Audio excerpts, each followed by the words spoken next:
قال: ورأى رجلا لا يتم ركوعه وينقر في سجوده وهو يصلي، فقال: لو مات هذا على حاله هذه مات على غير ملة محمد، ينقر صلاته كما ينقر الغراب الدم. مثل الذي لا يتم ركوعه وينقر في سجوده مثل الجائع الذي يأكل التمرة والتمرتين لا يغنيان عنه شيئا. والحديث فيه كلام. وقال أبو هريرة رضي الله عنه: نهاني خليلي صلى الله عليه وسلم أن أنقر في صلاتي نقر الديك، وأن ألتفت التفات الثعلب، وأن أقعي كإقعاء القرد. وكان يقول: أسوأ الناس سرقة الذي يسرق من صلاته. قالوا: يا رسول الله، وكيف يسرق من صلاته؟ قال: لا يتم ركوعها وسجودها.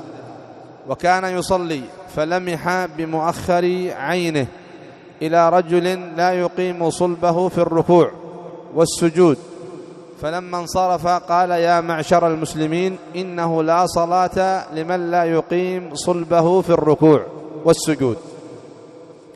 وقال في حديث آخر: لا تجزئ صلاة الرجل حتى يقيم ظهره في الركوع والسجود. هذه الأحاديث دليل على أن الإطمئنان ركن من أركان الصلاة.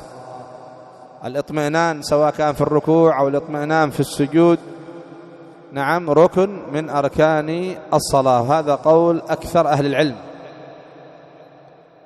وذكروا أن المخالف في ذلك أنه أبو حنيفة، لكن بعض الأحناف كالطحاوي رحمه الله ينقل عن أبي حنيفة وصاحبيه.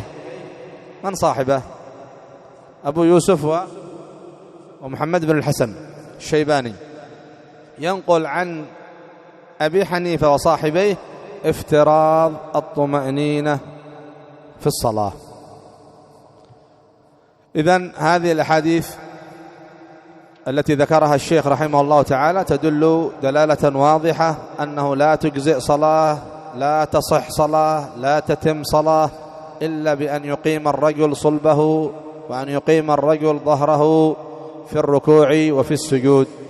وهذا قول أكثر أهل العلم، وسواء كان ذلك في الفرض أو كان في النفل، سواء كان في الفرض أو كان في النفل، فالإطمئنان ماذا؟ الإطمئنان ركن. فما هو الإطمئنان؟